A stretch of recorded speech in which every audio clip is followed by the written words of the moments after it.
our hot buttons with your own fun new code, whatever you want to call it, whatever it is, however you choose to do it, but just make it fun. Figure out a way, if humor works for y'all.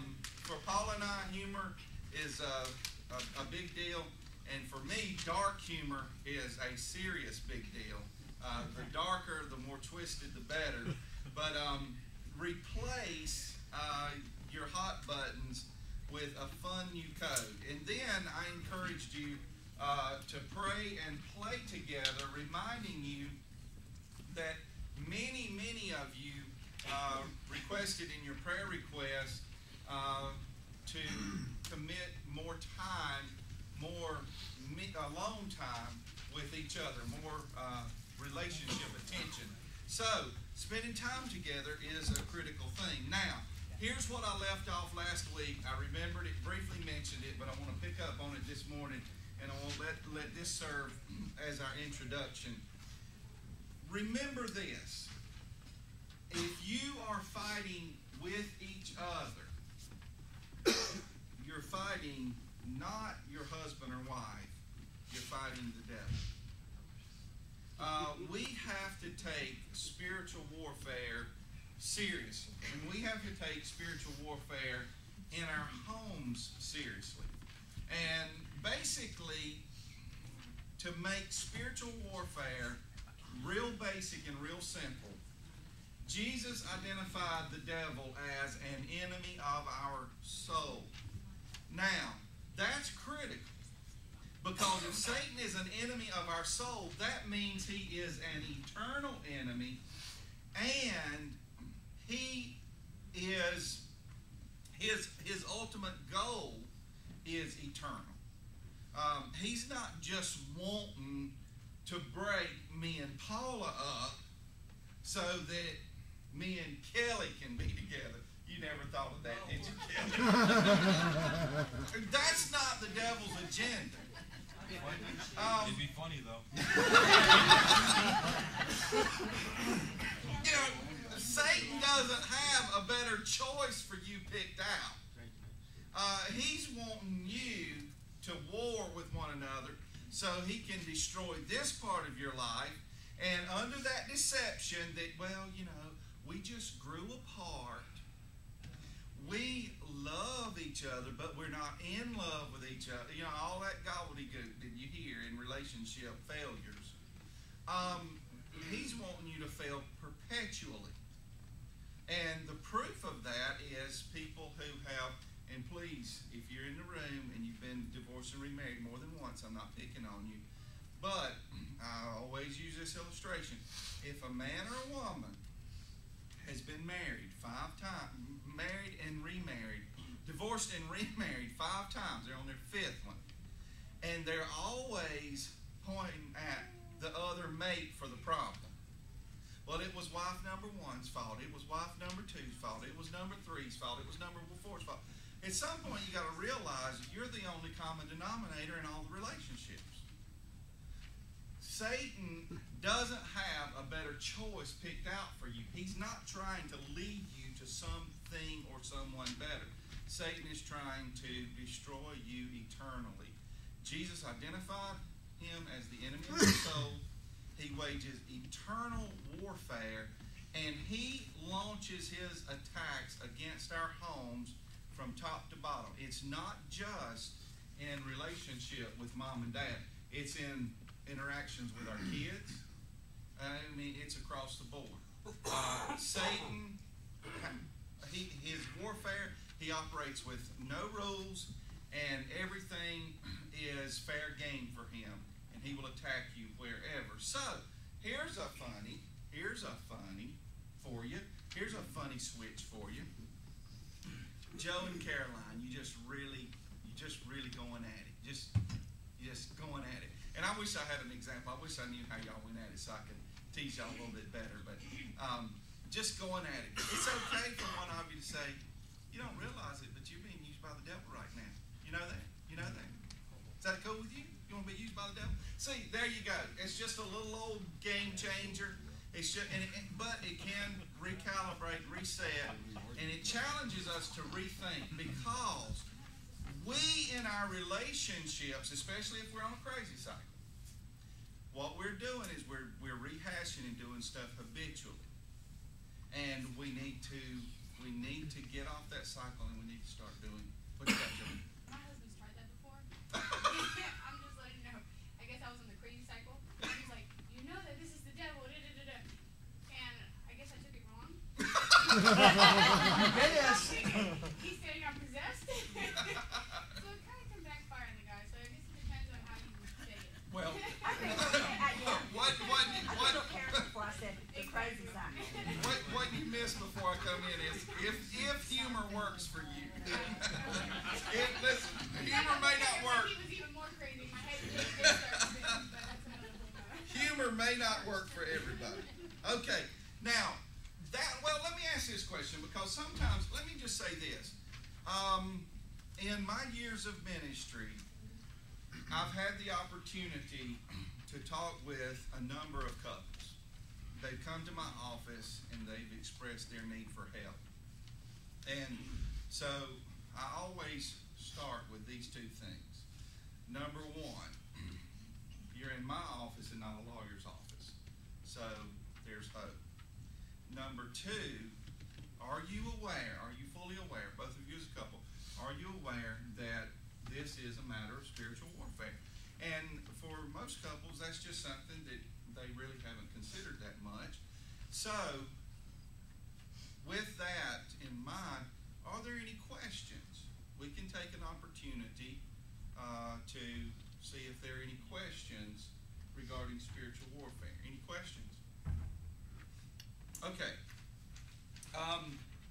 Chapter 3, and what you need to realize is it's going to appear that the statements and the comments from chapter 3 are directed towards women, and for the most part, it is.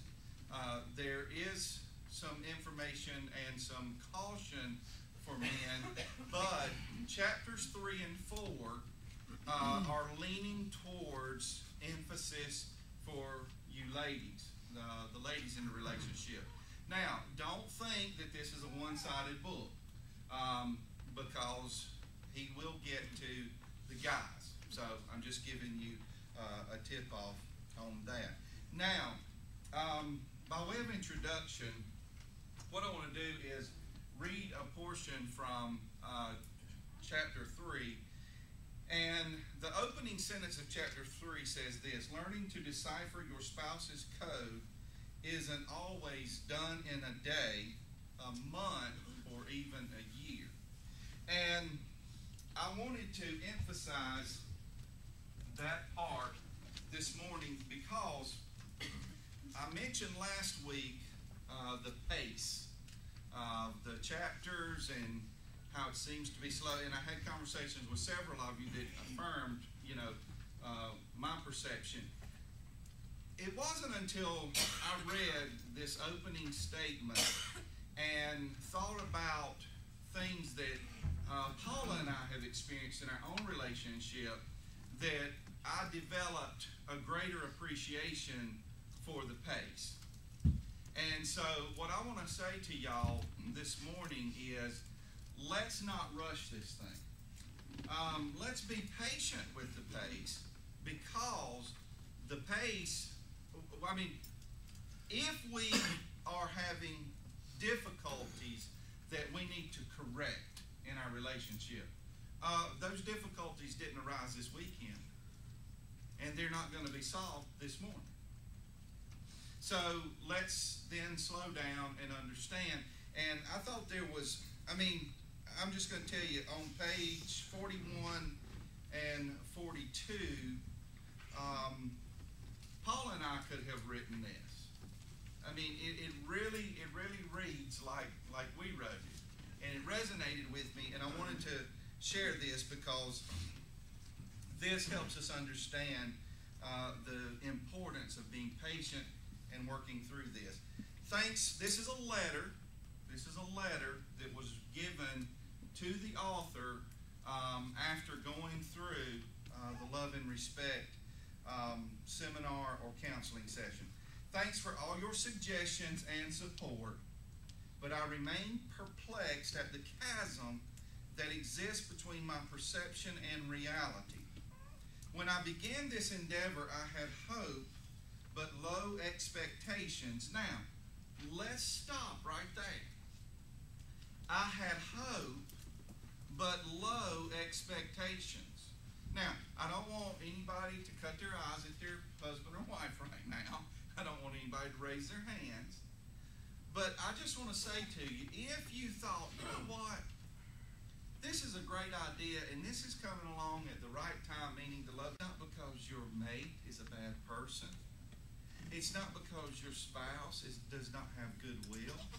It's not that they're unwilling to try. Things will return to normal because we are human. So what do we like to say? I'm not horrible, just human. Say it with me. Not horrible, just human. See, here's what happens. And God bless you, some of you in this room, this might be the 50th self-help couples book you've been through. Riding that crazy cycle. Gonna try again with low expectations. Only to find out that after you've read the book, things return to normal. Are you kidding me? Do you really think they won't turn to normal? I mean, we are creatures of habit. It's part of human nature. We are creatures of habit. Now, we can challenge ourselves not to let things return to normal, but it takes a lot of effort and it takes a lot of inward self-correction. See, if I'm Monica and I'm approaching this thing with everything that he needs to do to make me happy, then the first time he goes back to normal and he doesn't make me happy, guess what? I found out that underneath things are very volatile and sensitive. Oh, I knew you wouldn't keep it up. I knew you was going to come. Ah! It sounds like a crazy cycle to me, y'all. And from your responses, it sounds like some of you took a turn on it. If we're going to challenge getting back to normal, it doesn't go through what I want you to do. It's, hey. Yesterday, we had a conversation. Paul and I had a conversation. And later on the way home last night, she said, "Did you know you made me mad today?" And I said, "Well, I kind of figured." She said, "I didn't think you knew." She said, "You didn't act like you knew." She said, "I knew I shouldn't get mad, and I tried real hard to keep it in check, and I thought I did a good job." And she did an excellent job. She did an excellent job. But notice.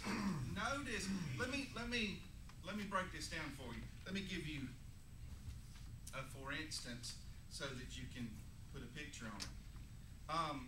Lamar is very much a fly by the seat of his pants kind of guy. So 2 weeks ago when someone said, "Will y'all join us Saturday evening?" I said, "Sure." And you know when I told her about it? Yesterday morning. You want to know why? Because we can go or we cannot go. It ain't no big deal.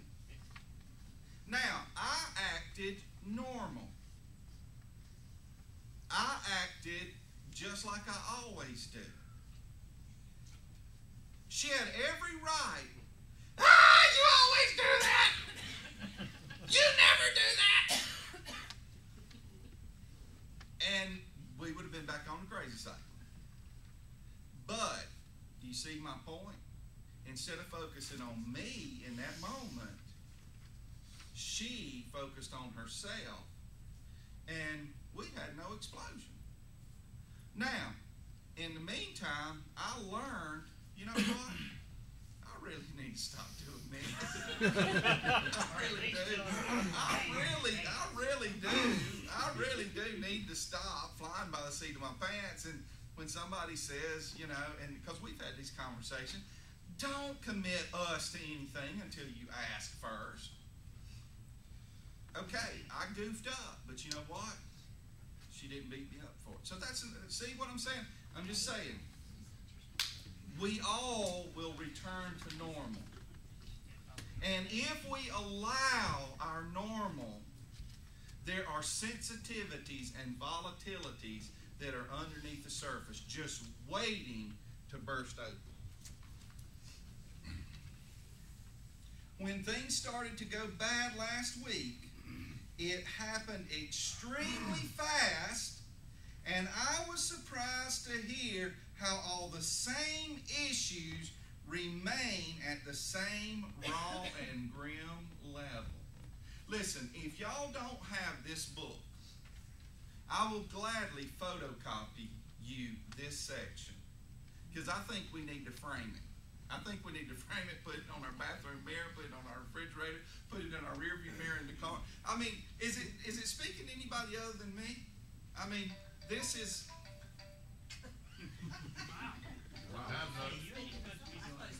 Dang, my time is up. Give me 2 minutes. Give me 2 minutes. I said it. Folks, it can go south extremely fast, and all the old issues can come back up. That's why we need to take time. We need to take time to change. We need to take time to let the Holy Spirit do His work in our life and in our relationship. It's painful to, I hate hearing that I am her enemy. It is painful to hear her ask, why do you want to crush my spirit? It is extremely difficult not to explode in despair when I hear her say that she doesn't believe that I love her, or that I will never change, or that she made a mistake and I am not the man she thought I was. It sure makes it seem that the road is long and possibly fruitless. Amidst getting angry and blaming her and the gambit of contorted emotional upheavals, I hear you saying that it is rarely the content, but rather the manner of delivery that causes problems, and I cringe at my inability to communicate effectively. Things have gotten so grossly out of shape that I feel shame that I've been blind and let them get so bad. I also feel a little overwhelmed that all this effort and tolerance will only get us to some point of mediocrity, and that at the slightest perturbation, everything will come tumbling down again. So, we've got to avoid getting back to normal. And it begins by looking within. Let me just give you the barriers to unconditional respect. And this is the chapter that's targeted toward you ladies. And the point is, gals, because God's word says, respect your husband, then it's not dependent upon us earning your respect. Our barriers are that we grow up with the assumption that respect must be earned. Another barrier is that for you, your mates, the men, our unloving behavior is difficult to respect. How can I respect you? You're a pig, you're a slob, you're hateful, you're grumpy, you're grouchy, you're distant, you're whatever he is to you. How can I respect that?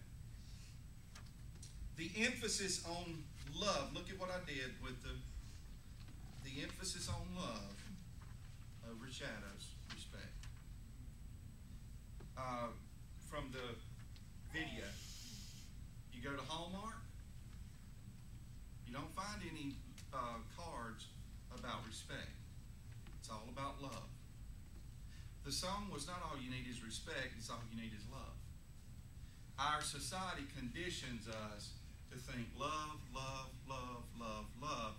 But God in His Word and in His wisdom and in creating us differently, which Paul is going to talk about, men need respect. Respect is a man's deepest value. Men would rather be alone than disrespected. And without respect, men are suffocated. Girls, you're standing on the air hose. And then I concluded the final two sections of this chapter with my own heading, choosing not to use the heading of the author. We all should be willing to try grace and mercy. Husbands are to value wives as equals.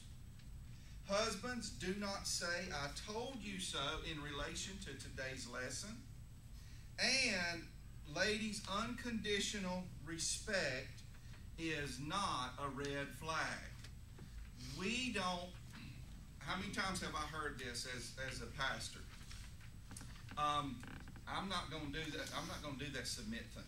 I'm into God's word, but I'm not going to do that submit thing. Well, right off the bat, you're saying this is the one area that I'm not going to be obedient to God's word in. And so, when we hear the Bible says respect your husbands, so it's mandatory, it's obligatory, it's unconditional, a red flag goes up. Ooh, I'm not sure I want to do that. Last statement, I'm turning over to Paula. Grace and mercy. I'm going to preach on these 2 points this morning. Grace is a gift that is undeserved, and mercy is forgiveness when you deserve a penalty. That's how we ought to be looking at our relationships. All right.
To make him look like he was bleeding.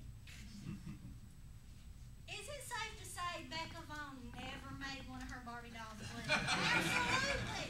If Jamie and Lynn walked in and Becca had all her Barbie dolls bleeding, they would have been really alarmed. They thought, oh my gosh, what's going on with our mother? Girls don't do that. This guy right here has a nail through his hand that Logan put there so that he could pound this guy. I did not teach him that. Don't tell Bobby that. Lamar did not teach him that. When the chair that comes with these little guys that they hit each other over the head with broke, he resorted to a nail in the guy's hand. Barbie, she's got another set of shoes. Look at the little high heels. Aren't they cute? She's got a little cute top and a little cute skirt, and she can change her clothes. Barbies don't fight. They don't beat each other over the head with the pink chair in the Barbie doll house.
father said, if you ever win a fight with your wife, the fight ain't over yet.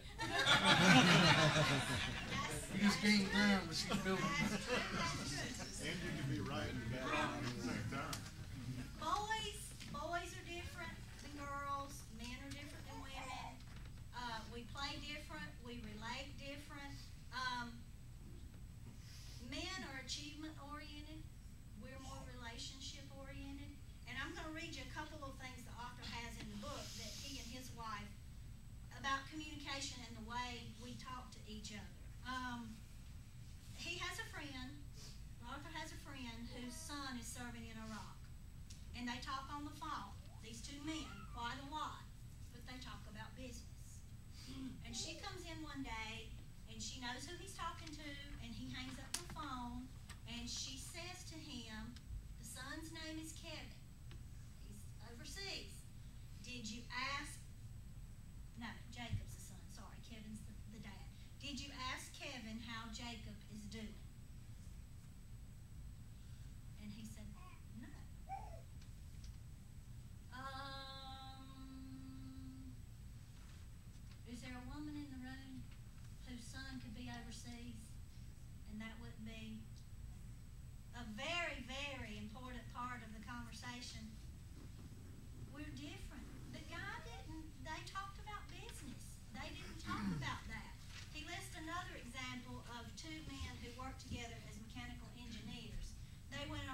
out of the store and go home.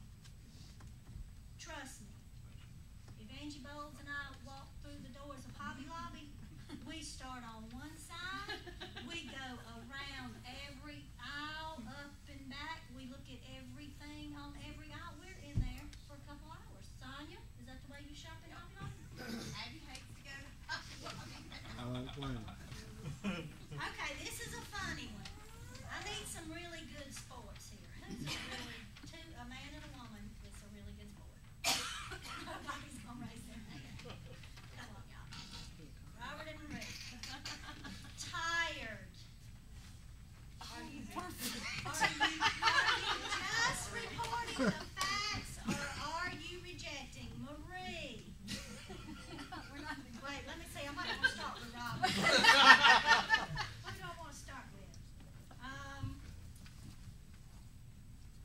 Robert. You come home at the end of a busy day, and it's been stressful at work. Marie's been off that day. She's been home by herself all day, nobody to talk to, and you walk through the door, and there she is, right in your face. She just wants some Robert time. She wants to chit-chat. She wants to catch up. She wants to feel connected.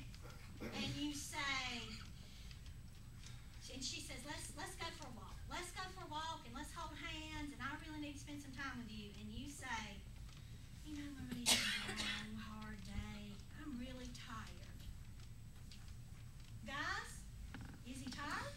Yes. Robert, are you tired? Oh, yeah. Are you rejecting Marie, or are you just tired? Just tired. Just tired. Good. Good. Marie. The next day you go to work and Robert's off all day. And you're tired. Lots of bad guys doing stupid stuff. It's been a bad day. That's every day. It's been a bad day. You've been spit on. You've been slapped. And you come home and Robert's been home alone all day. He's rested because he got a nap. And he's ready to see Marie. So after dinner, he sits a little closer on the couch than he normally does. He reaches over and holds your hand, and you know where he's headed. And you say, honey, I'm really tired. Or you might even say, I'm really tired and I have a headache. Is Marie really tired, or is she rejecting Robert? Guys? Who said rejecting Robert? Joe, is Caroline really tired? Or is Not she- that tired. Hey, Henry asked me, so here. I would have stopped it when he went to my head. I'd have just said, don't even think about it. Okay, guys, it's the same words. I'm tired. Maybe we need to be a little bit more understanding. You think? Same words, interpreted differently, and it's not just, it's at our house, it's every word. You can give us a task, and I can promise you, we're not gonna do it the same way. It does not matter what it is. Open a piece of gum. Go get the we are not going to do anything the same way. I think sometimes it must just be bliss to live in a house where two people do things the same way or think the same way. We don't. Every word is, we view it differently. So we're different. We know we're different. We think differently. We can even hear the same exact words differently. How in the world are we supposed to get along in a house with a person who hears everything differently than we do and does things differently? Saturday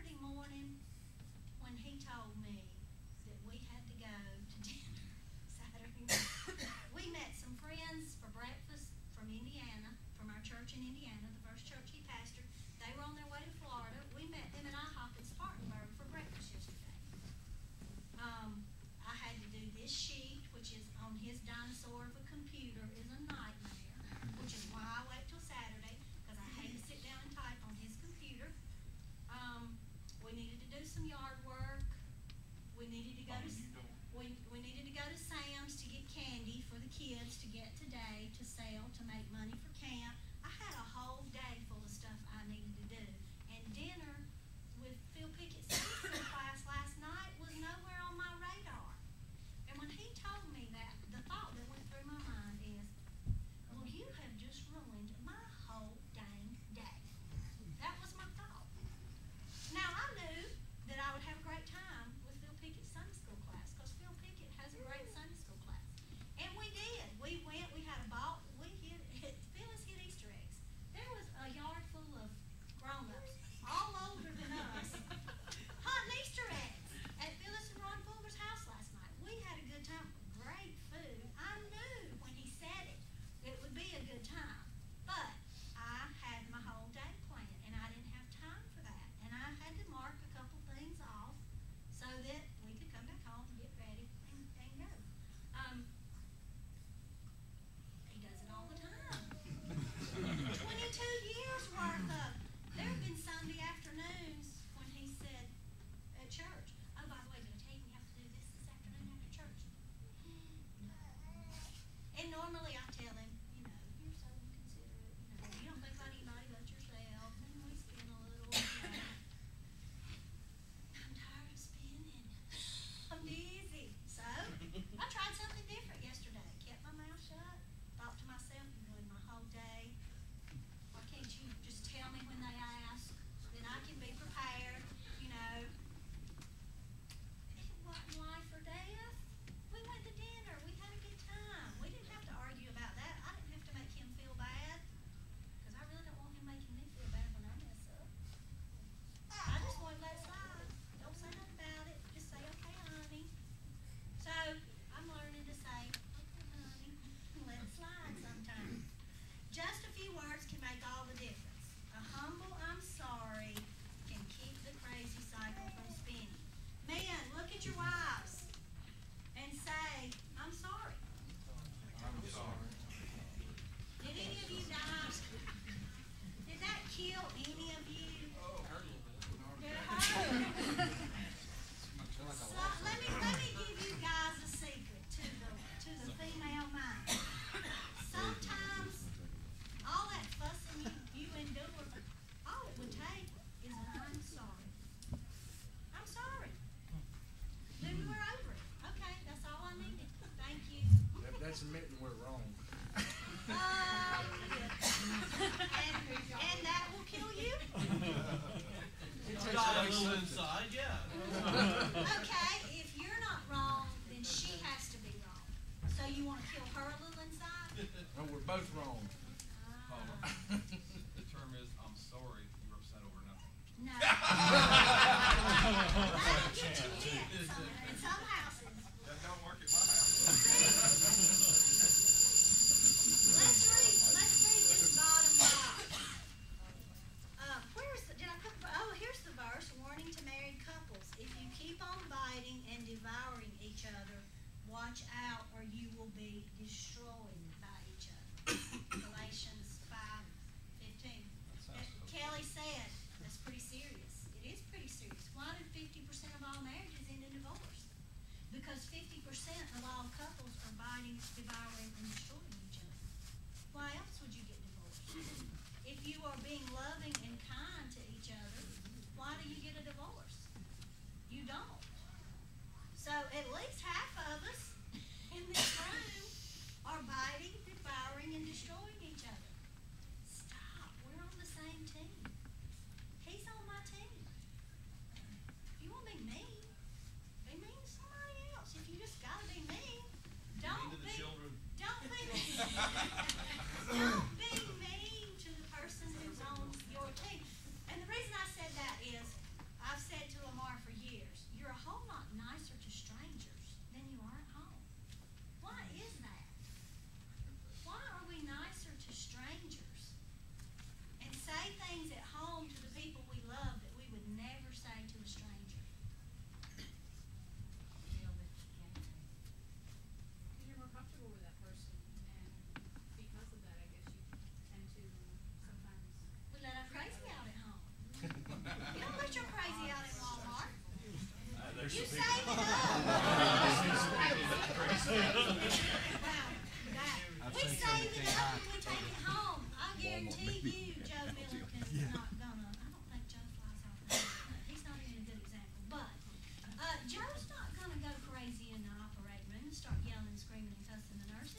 insurance is for, honey. Golly, For the what third a- time. If you want to understand your spouse better, if you want to communicate more effectively, hold firm to this fact. Neither of you are wrong. Neither of you is wrong. You are just very different as pink and blue. So this week, if you don't agree on everything, remember, okay, we don't agree. It doesn't mean he's wrong and I'm right. It doesn't mean she's wrong and I'm right. It means we're different. How do we work together on a compromise so that everybody's happy? What does Jeff Foxworthy say? If she's not happy long enough, you'll be unhappy with half your stuff or something like that. Look for ways to compromise. Give and take. You said you would. You stood up and said, I do. I will. Do it. Just do it. And you'll be surprised. You'll be surprised. You got closings? Well, I just want to make a note. Y'all, everybody make a note. Oh, wait a minute. I gotta tell you something. Go ahead. Keep telling them. Y'all hang in. It's gonna get good. I read ahead in chapter 5. That will be next week's chapter 4. Let's see. Evening gap now, 2 weeks from now. Chapter 5. I'm figuring is Easter gonna fall in there and push back another week? Easter, we will not have Sunday school Easter Sunday. That's 2 weeks from now. And then 3 weeks from now is our outreach. Okay. Chapter 5 is decode and stop the crazy cycle. I've been wondering, when's he really gonna get to the meat and potatoes of, how do we do this? And it's chapter 5. Today was 3. Got chapter 4, chapter 5. Y'all make a note of Sunday, April the 7th. Let me tell you why. That is our outreach Sunday. Some of you will be here. Some of us won't be here. I won't be here. Paula won't be here. That's the Sunday that ends spring break. So I know some of you won't be here. But I'm going to be Facebooking y'all through the Love and Respect page to find out who will be on our outreach teams Sunday, April the 7th. So that we can go ahead and put them together and give our assignments out before Easter, because we're going to miss an Easter. We're going to miss Sunday school Easter. We won't be together. And then y'all will need to know where to be. So we're going to take care of that ASAP. Take a look, Sunday, April 7th. I'll Facebook you either today or tomorrow. You let me know if you want to participate in April's outreach, and we'll put your teams together and tell you where to go. Thank y'all. Tell them we need volunteers for the nursery this week. We need volunteers for Easter in the nursery. Easter Sunday in the nursery, volunteers. Thank y'all for coming. All right, when exactly determined?